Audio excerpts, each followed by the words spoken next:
I remember the night like it was etched into my bones, like a memory too sharp to ignore. It was supposed to be just another family party, a celebration, laughter, clinking glasses, smiles that never quite reached the eyes. But I knew, even as I walked up the steps of our sprawling house, that tonight would be different. The door opened, and immediately the familiar scent hit me: polished wood, expensive perfume, and that faint hint of something that always lingered in our home. Tension. A tension that masqueraded as civility, a tension that had words waiting to be said, truths waiting to be revealed.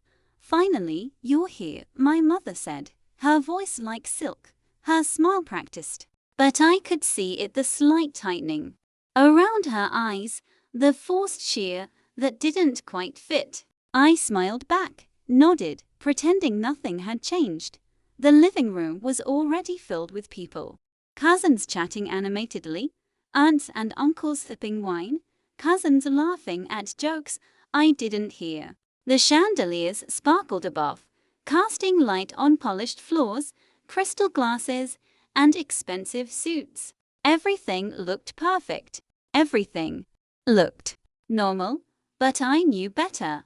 I could feel my father's eyes on me even before he spoke. That gaze, it carried a weight I could never shake, a judgment I had grown up under. He had always been the kind of man whose approval you chased, like a shadow, never quite reaching him, always falling short. Tonight, I could feel it coiling tighter around my chest, waiting. And then, as the evening began, with small talk and forced laughter, I noticed the whispers. Not cruel whispers, at least not yet, but subtle, like someone letting their thoughts slip when they thought no one was listening. "She's changed. She thinks she's better than us. She doesn't belong here." I tried to brush it off. I forced a laugh. I told myself it was just nerves, just me imagining things. But deep down, I knew this night would break me, or change me, in ways I couldn't yet understand. The dinner bell rang and everyone filed toward the dining room. I followed, keeping my head down, avoiding my father's eyes.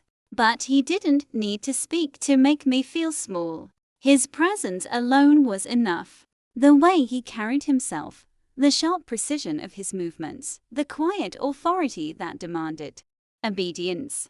I had spent years trying to earn his approval, only to realize it was never mine to earn.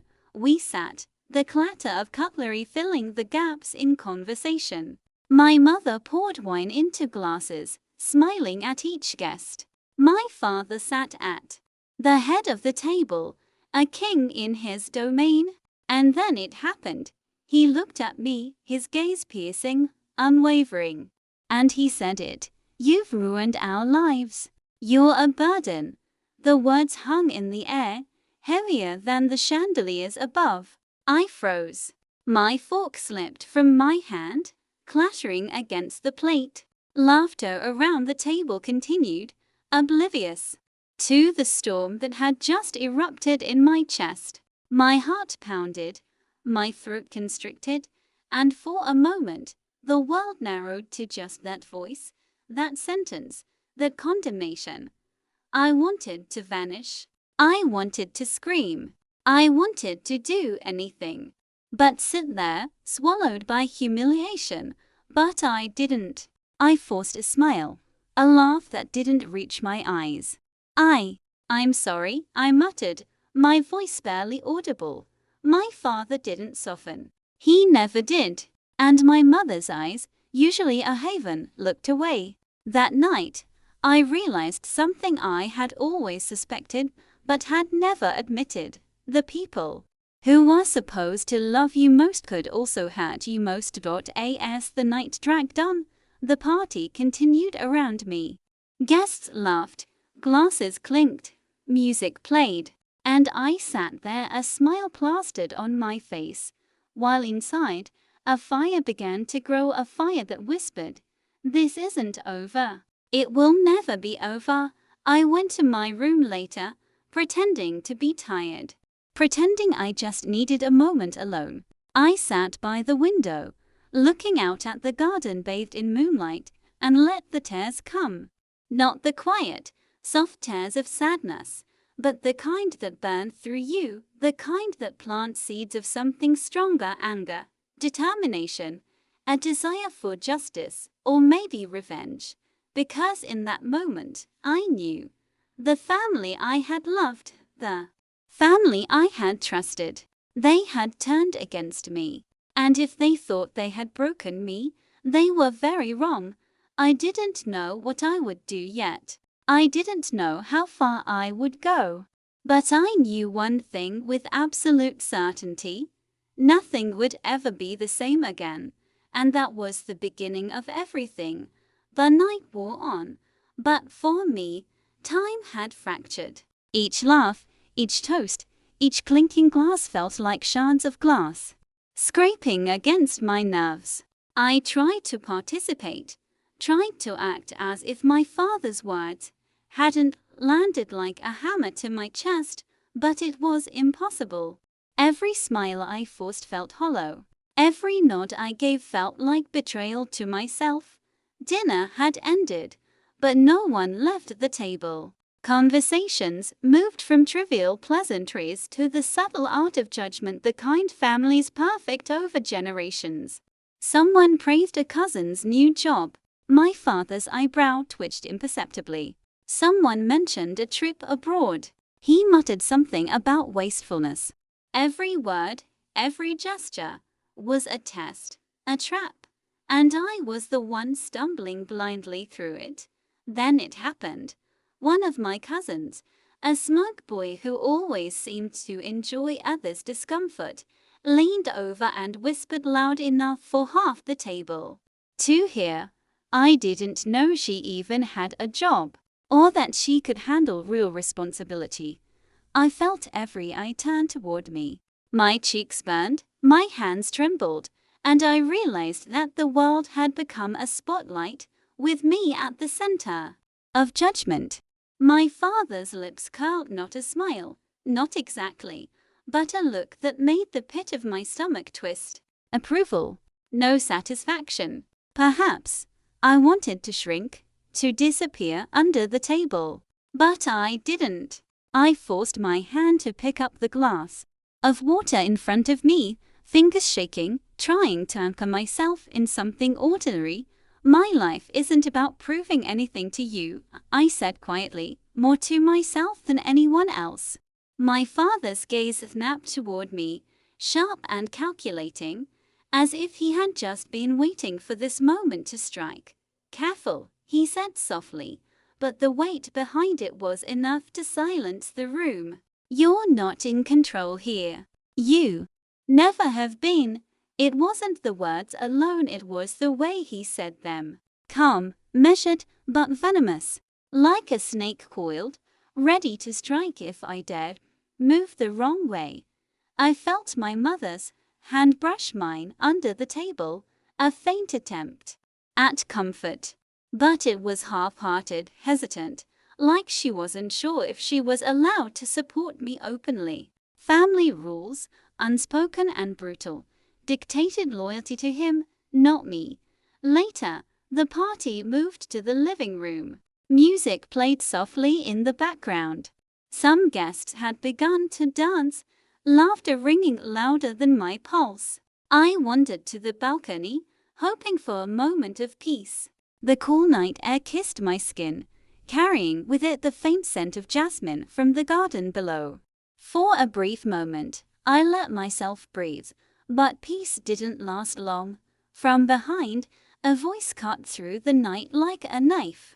You know, it began casually, but I could hear the underlying smugness.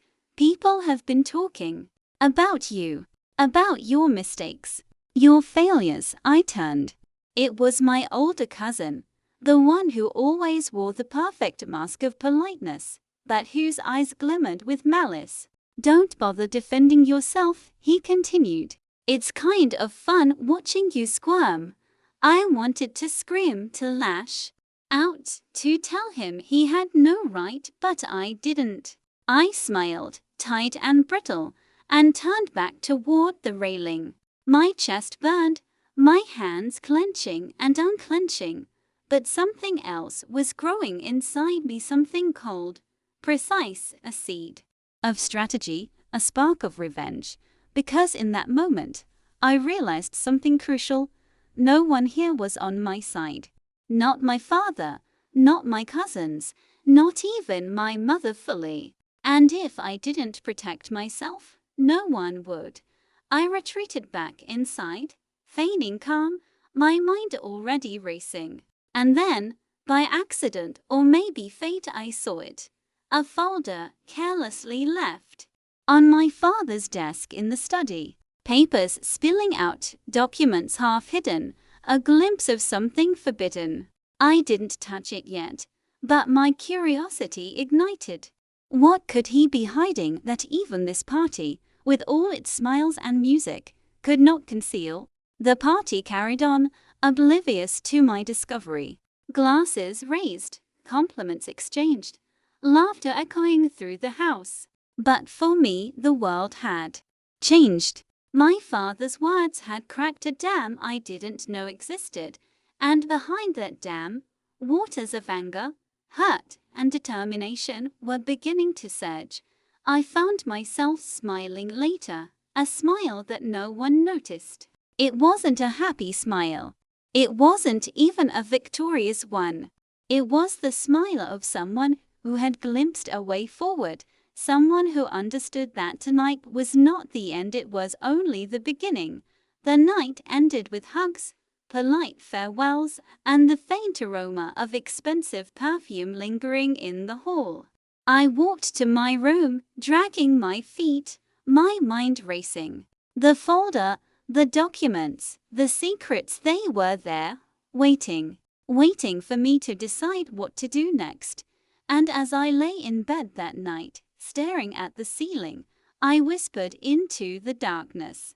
Almost like a promise, I will show them. I will make them see what it feels like to be judged, humiliated, and abandoned. And I will rise, because I wasn't just a victim anymore. Not tonight. Not ever again. And that realization, quiet and powerful, changed everything. The morning after the party, the house was quiet, almost unnaturally so. The echoes of laughter and music from the night before lingered like ghosts, a stark contrast to the stillness that now surrounded me. I sat on the edge of my bed, staring at the folder I had seen on my father's desk, the memory of it vivid in my mind. My curiosity had grown into something unstoppable, something that demanded action. I waited until the house seemed empty. My parents were downstairs, voices carrying faintly through the walls. My heart pounded as I crept down the hallway toward the study, each step measured, careful. I opened the door slowly, the hinges protesting softly, and there it was, the folder, just as I had seen it. Papers spilled slightly from within, and I could see snippets of handwriting and official documents. I pulled it closer, my fingers trembling not from fear, but anticipation. What secrets could my father be hiding? What truth had been lurking beneath his icy demeanor, beneath the constant judgment and cruel words? As I flipped through the pages, I felt my breath catch. Financial documents, letters and photographs revealed things I had never imagined. There were hidden accounts, evidence of betrayals both to me and to others. And then a name appeared. Repeatedly, a name I had trusted, a name I had once held close. My mother. The realization hit me like a punch to the gut. My parents weren't just flawed. They were complicit in something that had destroyed more than just my confidence. There were lies, manipulations, even a hint of betrayal toward extended family members. My father's anger toward me, the words that had shattered me at the party, was not just about disappointment. It was a projection of guilt, a deflection of blame from himself. I sank into the chair, the folder heavy in my lap.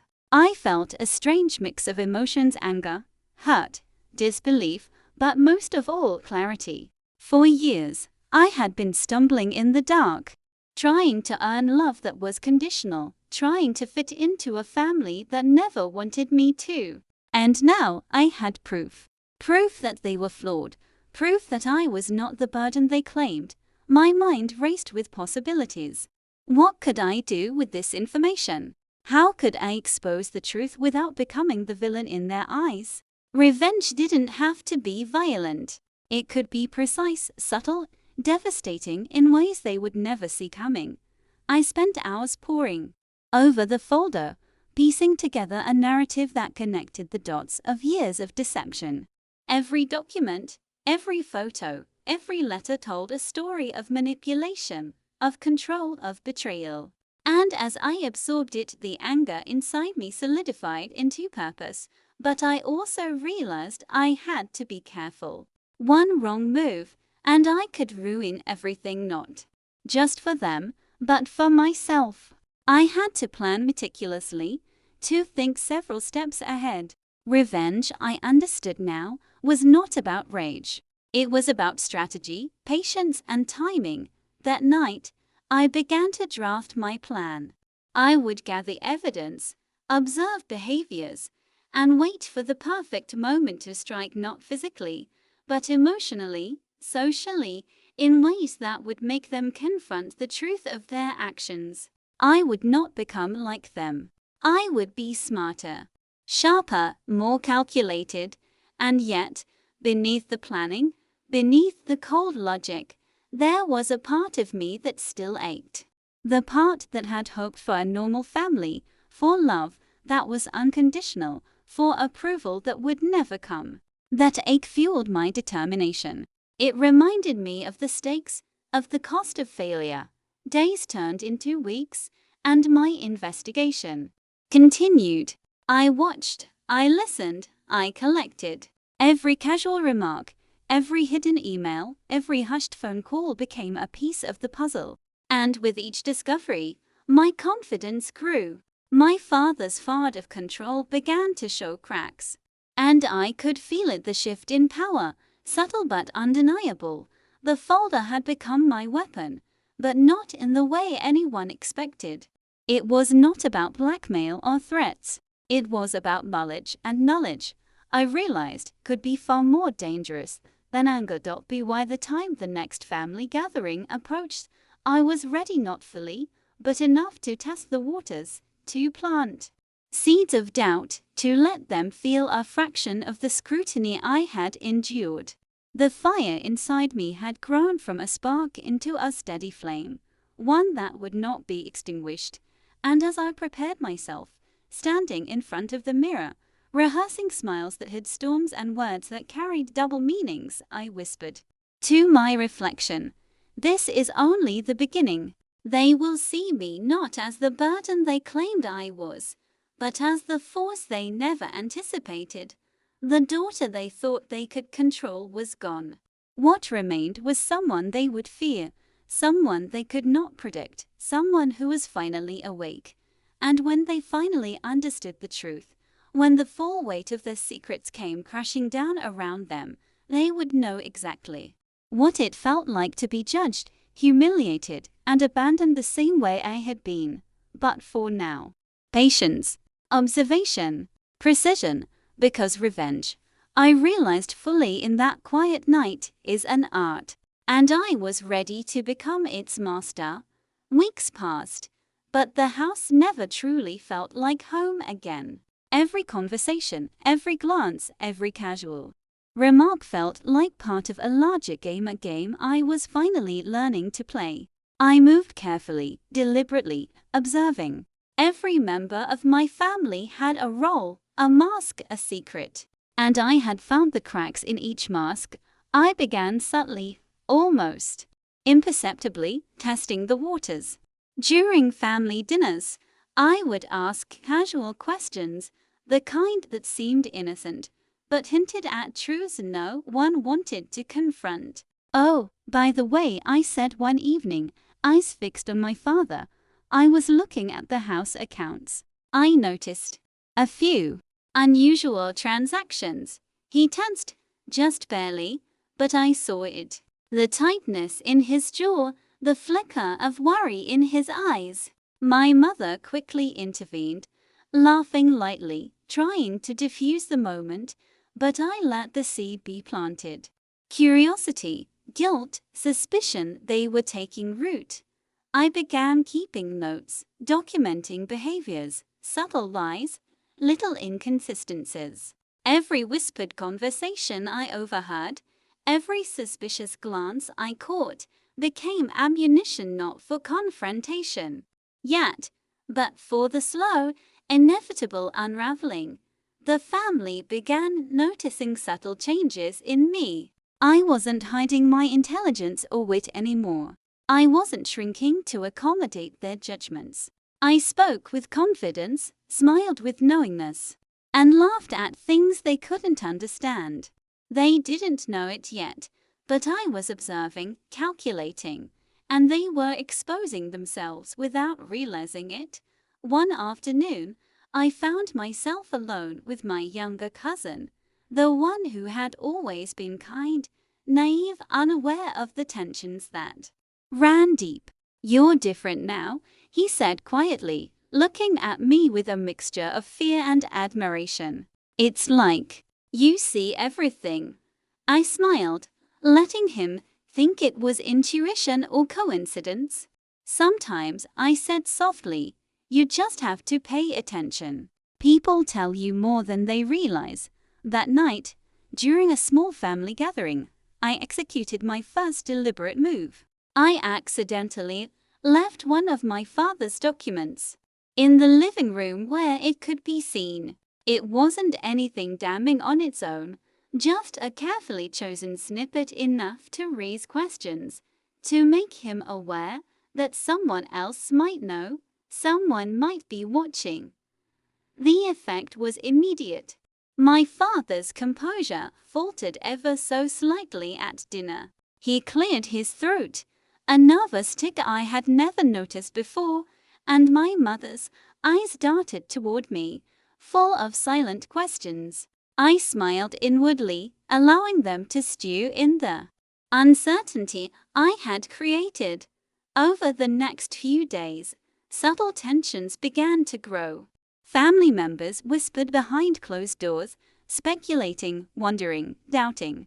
I watched them like a hawk, taking note of who was loyal, who was afraid, and who was weak enough to be influenced.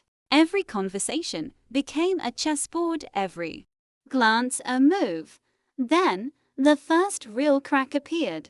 My father made an offhand remark at the dinner table, attempting to reassert control. "I suppose some people think they know more than they do." His eyes flicked toward me, searching, probing. I laughed softly, the sound light, almost dismissive. "Sometimes knowing is just seeing what's right in front of you," I said. The words were innocuous, polite, but the undertone was unmistakable. I was no longer the timid daughter he could belittle. I was awake and I was dangerous, and yet I wasn't reckless. I understood that true revenge required patience. One false step, and I could lose everything. So I waited, watched, and nudged small moves that would accumulate into a storm they could never control. The seeds of doubt I had planted began to grow. My father started second-guessing himself. My mother grew cautious and defensive, and even my cousins began to whisper more openly, sensing the shift. It was intoxicating, like walking on a tightrope above a precipice, knowing that with every step, they were closer to falling. And all the while, I felt a new power stirring within me. Not the crude, reckless kind of revenge I had imagined as a child, but a refined, deliberate, unstoppable force. I was no longer a victim. I was the architect of their awakening, the one who would make them confront the truth of their actions and their hypocrisy. By the time the week ended, I had moved unseen, planted doubt, and observed its effects. The house felt different now, not because it had changed, but because I had changed within it. I had found my place, not by obeying, not by shrinking, but by stepping into the role of the silent strategist, the daughter they had underestimated, the storm they would soon feel. And in the quiet moments, when I sat alone in my room, I allowed myself a small, private smile. The first moves had been made. The family's perfect facade was beginning to crack, and I was ready to guide the fracture to its breaking point, because revenge, I had learned, was not about anger, it was about control. And I was finally taking control of everything they thought they owned. The night of the family dinner arrived, heavier than any night I had experienced. The air seemed thick with anticipation, though no one knew it yet, not even my father, who had always prided himself on reading people like an open book. This evening would test everything I had prepared for: patience, precision, and control. The table was set with immaculate care, as if to hide the tension that had been simmering for weeks. Candles flickered softly, casting shadows that danced along the walls, shadows that felt almost alive. I could feel eyes on me, curious, suspicious, wary, but I met each one with a calm, polite smile. Calmness was my weapon tonight. Dinner began, and the conversation was deliberately light. But beneath the surface, currents of doubt and fear flowed like hidden rivers. I had planted whispers, hints, and subtle evidence over the past week, and now, like seeds germinating in fertile soil, those whispers were sprouting. It started with my father. A comment about financial planning, something mundane, drew a small hesitation from him. His eyes flicked toward me, a barely noticeable narrowing, as if he sensed my quiet observation. I let the silence stretch, letting him stew in it, letting him feel the scrutiny he had inflicted on me for so many years. Then my mother spoke. A casual remark about an old family account, phrased almost innocently, betrayed just enough hesitation for me to notice. She was nervous, not about me, at least, not entirely, but about what she knew I might know. My pulse quickened, not from fear, but from excitement. This was the moment I had orchestrated, and then it happened, the first real crack in their composure. My father, trying to regain control, said sharply, "I don't know why we even keep revisiting this. Some things are better left alone." I tilted my head, letting my smile carry just a hint of challenge. Sometimes the things we try to ignore are the very things that will undo us, I said softly, letting the words linger like smoke in the air. The effect was immediate. A slight gasp from my mother, a quick, sharp glance from my older cousin, and a tense silence that screamed louder than any argument. I leaned back slightly, pretending casualness, but inside, every nerve was alive. I had struck the first blow not with anger, not with accusation, but with truth veiled as a gentle observation. And the room felt suddenly smaller, tighter, filled with unspoken fear. Then came the revelations. I let my hand brush against a folder I had accidentally placed in front of my father earlier that day, a folder containing documents that linked years of deception and manipulation. My father's eyes flicked toward it, then back at me, a flicker of panic flashing briefly before he regained composure.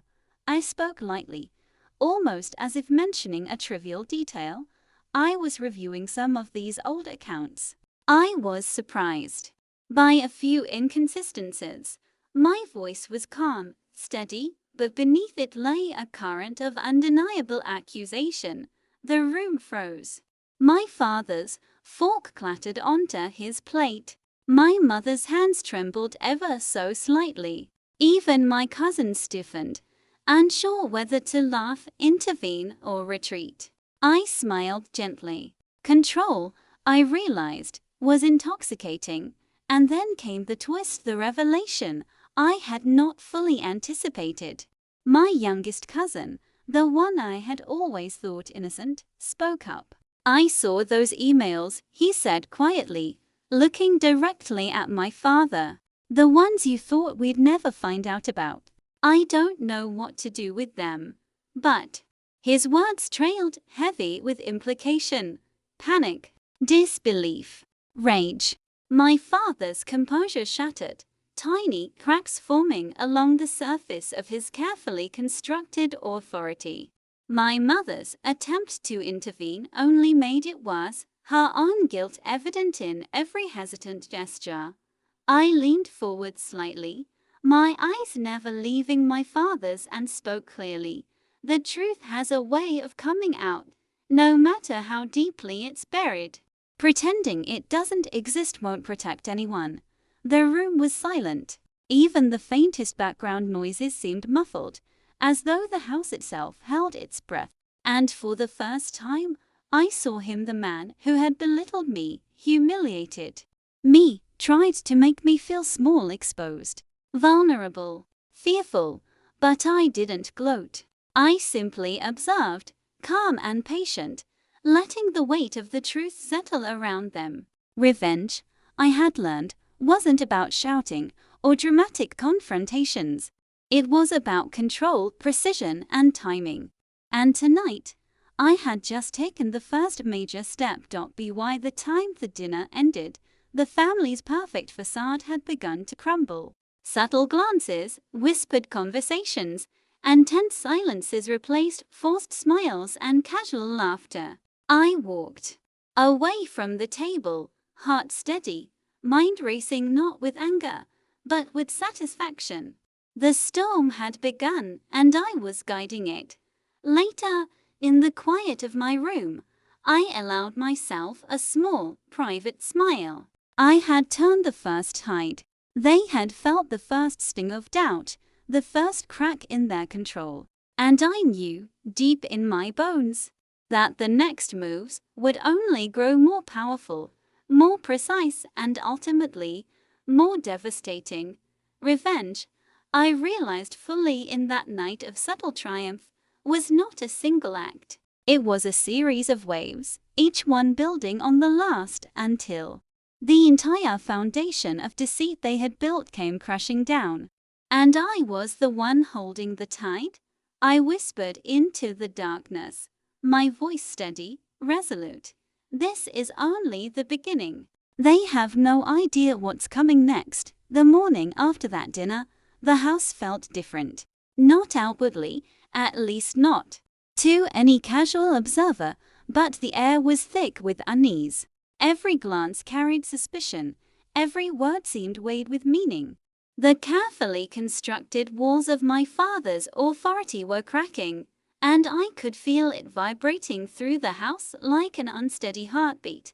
I had expected tension, yes, but I hadn't expected the subtle, almost intoxicating ripple effect of doubt that now coursed through every room. Conversations I overheard were clipped, cautious, defensive. My mother spoke less, her voice laced with the tremor of guilt. Cousins whispered behind closed doors, sharing rumors and speculations. Even the servants, normally invisible, seemed to tiptoe around, sensing the shift in the household energy. I observed it all, quietly, like a conductor listening to the first notes of a symphony. Each sound, each gesture, each hesitation was a clue. Each piece of information, each reaction, became another thread in the tapestry of my plan. I wasn't just reacting, I was orchestrating.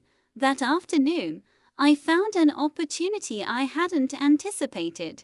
A heated argument broke out between my older cousin and my father, a clash of pride and secrecy triggered by my subtle provocation at dinner.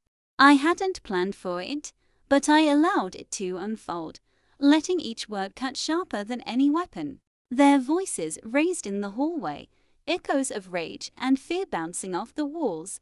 I stood at a distance, my presence unnoticed, silently documenting every expression, every gesture, every crack in the armor. My father's control faltered. His words, once sharp and unyielding, stumbled over themselves. My cousin's fear, an unfamiliar mix of terror and realization, was deliciously evident. The storm I had been building for weeks had begun, and I was watching it gain strength.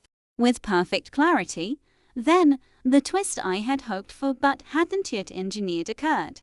My mother, cornered by her own conscience, revealed a truth she had kept hidden for decades. In a trembling voice, she admitted to manipulations, lies and betrayals that went far deeper than anyone could have imagined. The revelation shattered the delicate balance, sending shockwaves through the family. My father, stunned and furious, realized that the facade he had relied on for years was crumbling, not from outside interference, but from within. I watched, a quiet smile forming, as the perfect storm hit its crescendo. The family that had sought to control, to humiliate, and to suppress me was now entangled in chaos of their own making.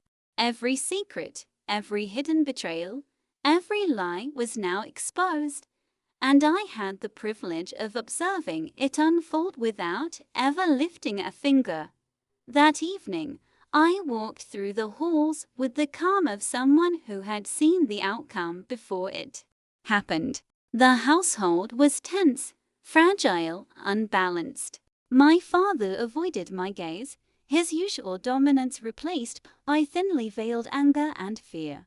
My mother's guilt hung over her like a heavy shroud. Cousins whispered in corners, glancing nervously toward me, aware that the balance of power had shifted, and me. I had changed. I wasn't the timid daughter they had scorned. I wasn't the passive observer of their cruelty. I was the one pulling the strings now, quiet and invisible, yet undeniable in influence. I had learned that revenge wasn't about confrontation, it was about subtle, untraceable control. Later that night, I sat alone in my room, the quiet punctuated only by the faint hum of the city beyond the windows. I allowed myself a moment to reflect, to appreciate the magnitude of what had happened. The first wave of consequences had hit, and the family was reeling. But this was only the beginning. The storm had started, yes, but I intended it to continue until the house, and everyone in it, fully understood the price of their cruelty and deceit. I leaned back in my chair, folder in hand, and whispered to the darkness, patience, precision, power. They will see everything they've ignored, everything they've hidden, and they will feel it. Not because I hate them, but because justice, when carefully orchestrated, is inevitable. And in that quiet, determined moment, I realized revenge was no longer a choice. It was my purpose. It had become the very heartbeat of my life, and I would not stop until every hidden truth, every buried betrayal had been revealed, and every last one of them knew the weight of their own actions, because a storm, once started, cannot be controlled. And I was the eye of it, calm, precise, unstoppable.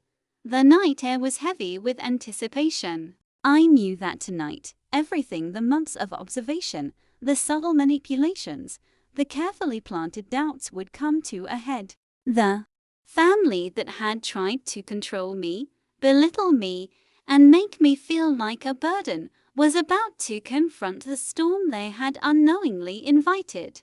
The dinner table was set for the last act. The same elegant candles, the same polished silverware, but the air was different, charged with tension, uncertainty, fear. They didn't know it yet, but every glance, every gesture, every word I had sown over the past weeks would converge tonight. Dinner began quietly, almost deceptively calm.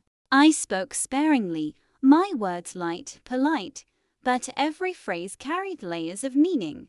Every subtle smile, every tilt of my head, was calculated to unsettle them just enough to keep them off balance, uncertain, questioning. Then, I let the first wave hit. A document, carefully placed in plain view, revealed financial manipulations that implicated my father in years of deception. I watched him notice it, his fork pausing mid-air, eyes widening for the briefest of moments. My mother's hand trembled as she reached for the folder, realizing the extent of what had been revealed, her carefully constructed defense mechanisms faltering. I spoke softly, deliberately. I suppose hiding things was easier when no one was paying attention. But secrets, as I've learned, have a way of coming out. Silence. The word seemed innocuous to anyone else, but the room absorbed them like a physical force. My cousins exchanged tense glances, uncertain whether to intervene or flee. My father's composure shattered, replaced by anger laced with fear. And my mother, whose facade of control had always masked complicity, was trembling, exposed, caught in the net I had woven so carefully. Then came the accusations, subtle but undeniable. I let hints slip, reminders of forgotten promises, of overlooked betrayals, of years of humiliation I had endured silently. Each revelation was like a stone dropped into water, sending ripples that grew into waves. My father finally stood, trying to regain authority, but the words that left his lips were shaky, uncertain. This isn't true. None of it. I interrupted gently. Do you truly believe that denial can undo what's already been done? Do you think avoiding the truth changes reality? His face turned pale, his anger colliding with panic. My mother looked at him, her eyes wide, guilt and fear mingling in a way I had never seen before. My cousins sat frozen, each grasping fragments of the truth I had meticulously exposed. Then, the ultimate revelation, the twist that would change everything. I revealed the letters, the correspondence, the hidden accounts that proved my father's complicity in manipulations that had affected not just our family, but extended relatives as well. The evidence was undeniable, and the weight of it crashed down like a tidal wave. You thought I was the burden, I said, my voice calm but piercing, but the truth is far heavier than any mistake I could have made.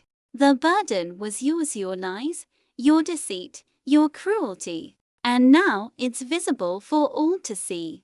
The room was silent. My father sank into his chair, defeated, his authority stripped bare. My mother buried her face in her hands, unable to speak. The cousins whispered quietly, fear and admiration mingling in their voices, recognizing the power shift that had taken place.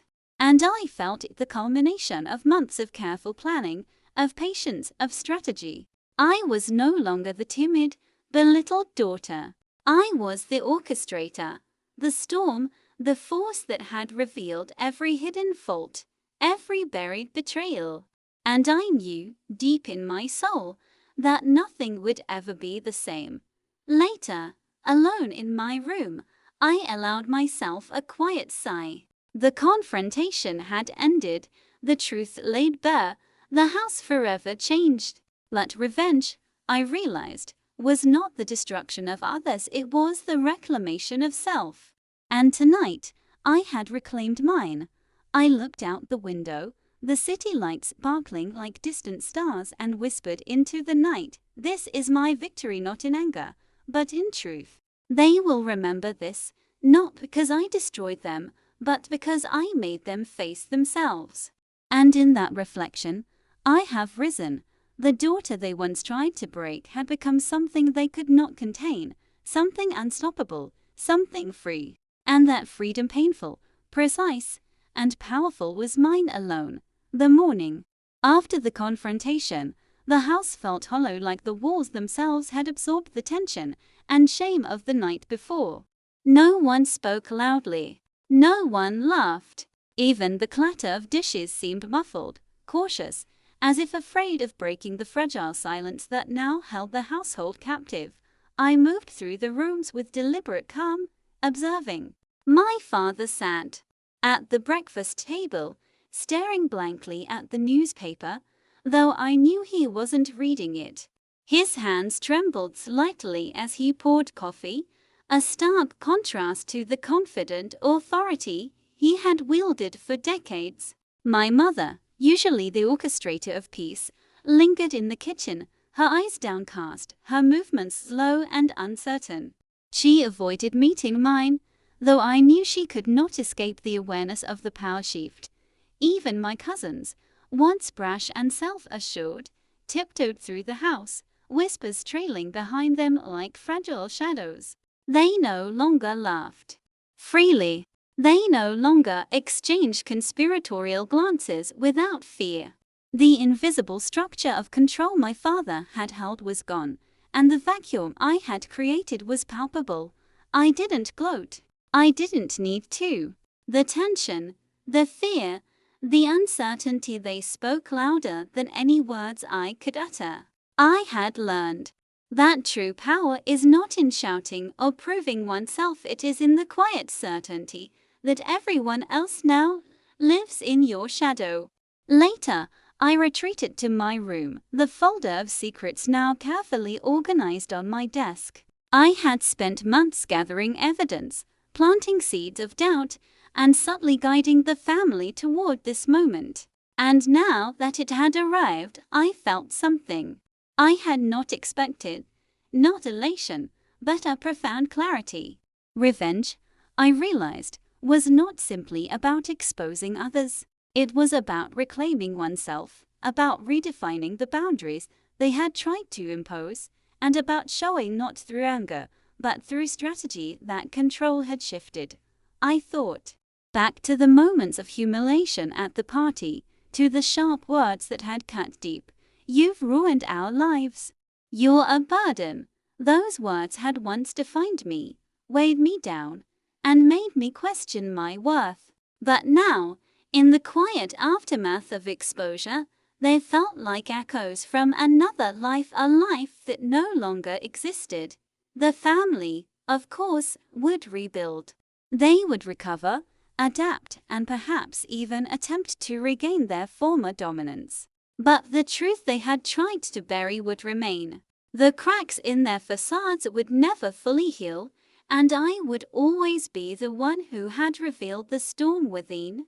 I took a deep breath, feeling the weight of my own transformation. I was no longer the timid, belittled daughter.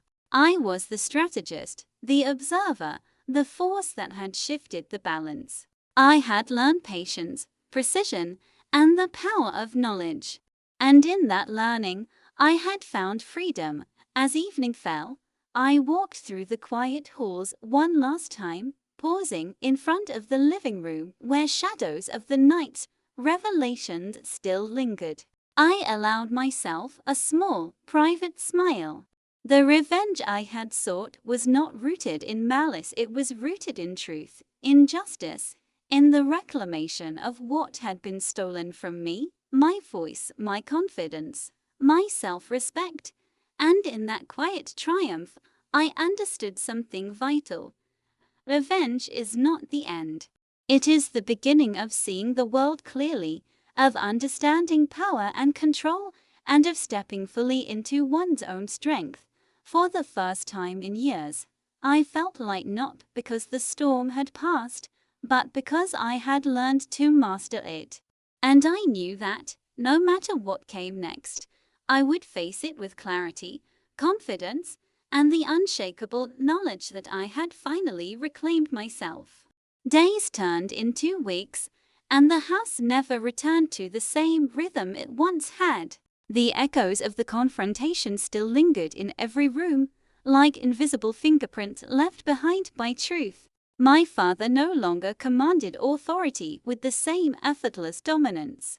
Every word he spoke carried a subtle hesitation, a recognition of the power he had lost. My mother, though still protective in her own way, no longer pretended that her past choices had been without consequence. She watched me with a mixture of respect, fear, and an unspoken acknowledgement that the child they had once scorned had outgrown them entirely. Cousins whispered less, but their glances held recognition, some admiration, some fear.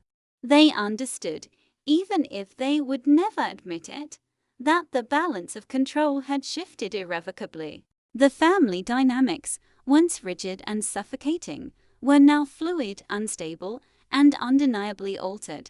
I moved through the house with quiet confidence, aware of my presence in a way I had never felt before. The careful observation, the subtle manipulations, the months of preparation, they had all built something far greater than revenge. They had built me, strong, perceptive, and unafraid, and yet I felt no malice. The storm I had orchestrated was not meant to destroy. They were human, flawed, capable of learning and reflection. My actions were about reclamation, not annihilation. I had made them confront their truths, and in doing so, I had liberated myself from the shadow of their judgment. One afternoon, I found myself in the study, the same room where the folder of secrets had first revealed itself to me. I sat quietly, reflecting on everything that had transpired. My hand hovered over the documents, now neatly organized, and I realized that power is not in holding secrets, it is in understanding them, knowing when to act, and knowing when to let them exist quietly as reminders of lessons learned. I smiled, thinking of the daughter they had once called a burden. That child no longer existed. In her place was someone who had faced humiliation, betrayal, and judgment, and had emerged not only intact but stronger, sharper, and fully aware of her own worth. The family, of course, would continue to adapt. There would be tentative alliances, cautious conversations, and moments of tension, but they would never again underestimate me, and I would not allow them to. I had learned that freedom is not granted, it is claimed, fiercely and unapologetically. In the quiet evenings, I allowed myself to dream of the future, one in which my voice mattered, one in which my choices were my own, and one in which the lessons of the past guided me without binding me. I envisioned a life shaped by clarity, strength, and the understanding that I was capable of creating my own path, free from the shadows of judgment and control. And as I looked around the house, at the family I had changed forever, I whispered, softly, almost to myself, "This is my life now. I am no one's burden. I am the storm, the calm, the truth, and I am finally free." The weight of past pain had transformed into strength, the sting of humiliation had sharpened my resolve, and the fire of revenge had illuminated the path to self-discovery. I had faced the storm and emerged not just unbroken, but unstoppable, and, for the first time, I allowed myself to breathe fully, knowing that the future belonged entirely to me, shaped not by their expectations, but by the choices I now made, unapologetically and without fear. Time moved differently after the storm had passed. The house, once a stage of tension and silent battles, began to settle into a fragile equilibrium. Nothing would ever be exactly the same, yet life continued in its quiet, unrelenting rhythm. I walked through the halls with a calm that felt foreign at first, yet natural. Each room held echoes of the past, moments of humiliation, anger, and betrayal, but now they served as markers of my journey rather than chains to hold me down. I had faced the cruelty and emerged not broken, but fully alive. My father no longer tried to assert dominance with sharp words or imposing gestures. He spoke carefully, measuring his tone, his authority tempered by the awareness of his past mistakes. There was no warmth in his transformation, not yet, but I didn't need warmth. I needed acknowledgement, and in his cautious eyes I saw a flicker of understanding. I was no longer the burden he had condemned. My mother moved with a subtle humility that had been absent for years. She avoided pretense, her gestures quieter, her presence less commanding, yet I sensed an attempt at reconciliation not with words, but with awareness. She no longer tried to manipulate or control. Instead, she observed, cautious, wary of repeating old mistakes, and I had become someone new, not just stronger, but fully myself. The revenge had been more than just exposing them, it had been a reclamation of my voice, my choices, and my self-worth. I had learned patience, strategy, and the power of quiet action. I had discovered that strength lies not only in confrontation, but in control over one's own destiny. One evening, I found myself sitting in the study, the folder of secrets now neatly organized, its power no longer a tool for manipulation, but a testament to clarity and knowledge. I ran my fingers over the edges of the documents, reflecting on every calculated step, every subtle provocation, every moment of careful observation. It had all led to this, a family confronted by their truths, and a daughter fully aware of her own power. I smiled softly, remembering the words that had once cut me so deeply. "You've ruined our lives. You're a burden." Those words no longer defined me. Instead, they were a reminder of the journey I had taken, the fire that had shaped me, the storm that had awakened me, and the clarity that had transformed me. Even the youngest cousin, once naive and innocent, now looked at me with something akin to respect.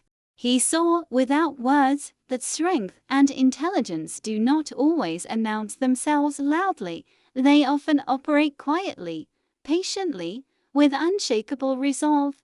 And as the house settled into this new rhythm, I realized that revenge had been only a part of the story. The true victory was self-discovery, the understanding that I could rise above cruelty, manipulation, and judgment and claim my life fully, unapologetically. I walked to the window, looking out at the city lights twinkling in the distance. The future stretched before me, vast and unknown, but no longer frightening. I had learned to navigate storms, to wield patience and observation as my allies, and to trust in my own strength. In the quiet of that evening, I whispered softly, almost as a vow to myself, "I am no one's burden. I am my own force, my own truth, and my own freedom. And I will never forget the power of standing fully in who I am." The house was calm, the family aware of their changed reality, and I finally was at peace with mine. Weeks had passed since the storm, and the house had settled into a new rhythm, a rhythm neither entirely comfortable nor fully tense, but a balance forged through the fire of truth. The echoes of confrontation still lingered, like faint shadows, reminding everyone of the lessons learned and mistakes exposed. I often found myself in quiet moments, reflecting on the journey that had led me here. The anger, the humiliation, the whispered judgments, they had all been catalysts, shaping me into someone I barely recognized at first, but who I had come to admire. I had become deliberate, observant, and unyielding in my pursuit of truth and self-respect. My father's demeanor had softened not in warmth, but in respect. He no longer dismissed me with a glance or undermined my presence. Every conversation was cautious, measured, and I saw in him an unspoken acknowledgement of the strength I had revealed. It was subtle, almost imperceptible, but undeniable. My mother, too, had changed. She approached me less with pretense and more with a quiet awareness, as if treading carefully through a minefield she had helped create. Her apologies were few, but her respect was visible in the way she listened, In the small gestures that had once been absent, even my cousins had adapted. Their whispers had diminished, replaced by cautious observation. They seemed to understand, without being told, that the daughter they had once underestimated had become someone they could neither ignore nor challenge lightly. And I had come to realize something vital. Revenge had not been about breaking them. It had been about reclaiming myself, about asserting boundaries, and about revealing the truth in a way that demanded acknowledgement. The storm had passed, leaving clarity in its wake. I found a moment of quiet in the study, looking over the documents and notes that had guided my journey. They were no longer tools of manipulation, but a testament to strategy, patience, and careful observation. I had learned that power is not in aggression, but in understanding, foresight, and subtlety. And in that quiet reflection, I felt a shift, a sense of freedom I had never known. The past no longer held me captive. The voices that had condemned me, the judgments that had haunted me, the shadows of doubt, they were gone. In their place was clarity, confidence, and the knowledge that I could navigate life on my own terms. Occasionally, I would see small signs of reconciliation, not forced, not full, but tentative. A smile from my mother, a respectful nod from my father, a quiet conversation with a cousin. These gestures were faint, but they signaled a new beginning, not for them necessarily, but for the relationships I chose to preserve. And I chose wisely. I would not be drawn back into old cycles of control or judgment. I would engage with honesty, with observation, and with the strength I had earned. The daughter they once scorned was gone, replaced by someone who had faced betrayal, humiliation, and deception and emerged not only intact, but fully herself. I walked through the quiet halls one evening, pausing in front of the window that overlooked the city. The lights twinkled, distant and steady, much like the path I had carved for myself, illuminated by clarity, patience, and unshakable resolve. I whispered softly, a promise to myself. I am no one's burden. I am my own force, my own truth, and my own freedom. And I will walk forward with eyes open, with strength intact, and with the knowledge that my life belongs to me and no one else. The house, once a stage of judgment and humiliation, had become a silent witness to transformation. And in that silence, I found peace. The days that followed were quiet, almost surreal. The house no longer buzzed with tension or whispered secrets.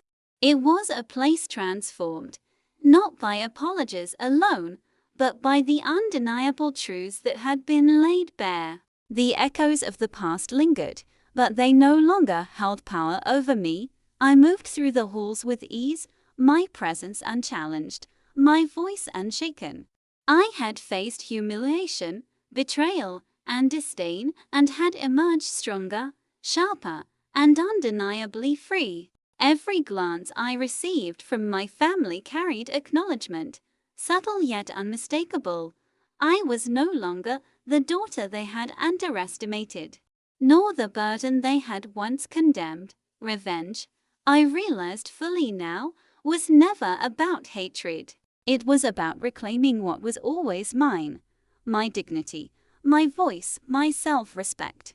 It was about standing fully in who I am, even in the face of those who tried to diminish me.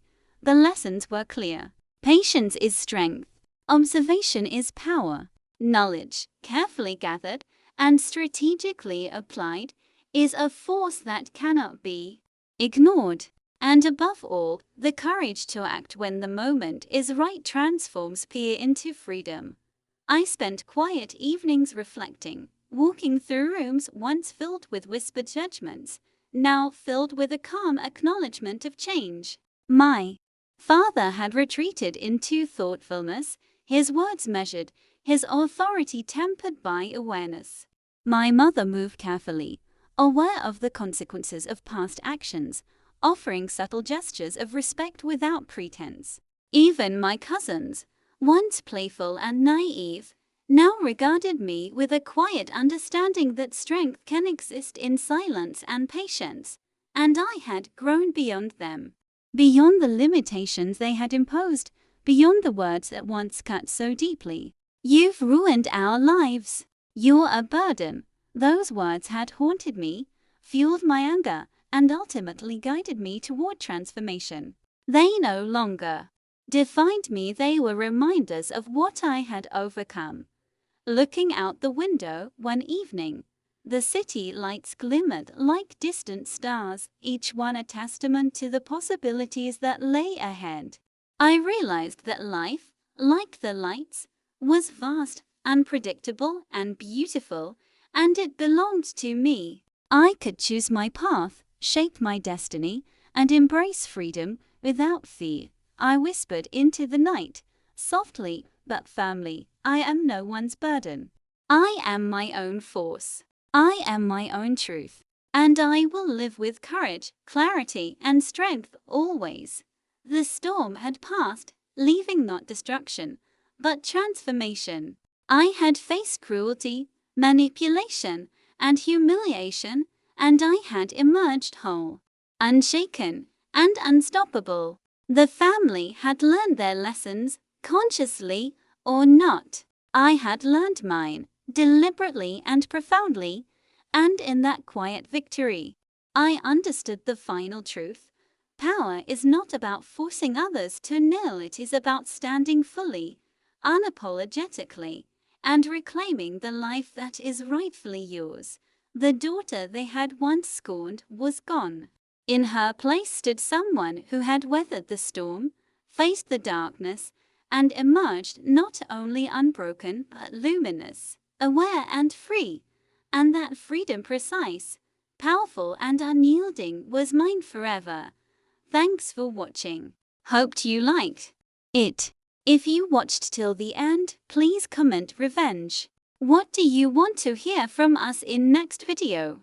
If you have any incident in your life, please let us know.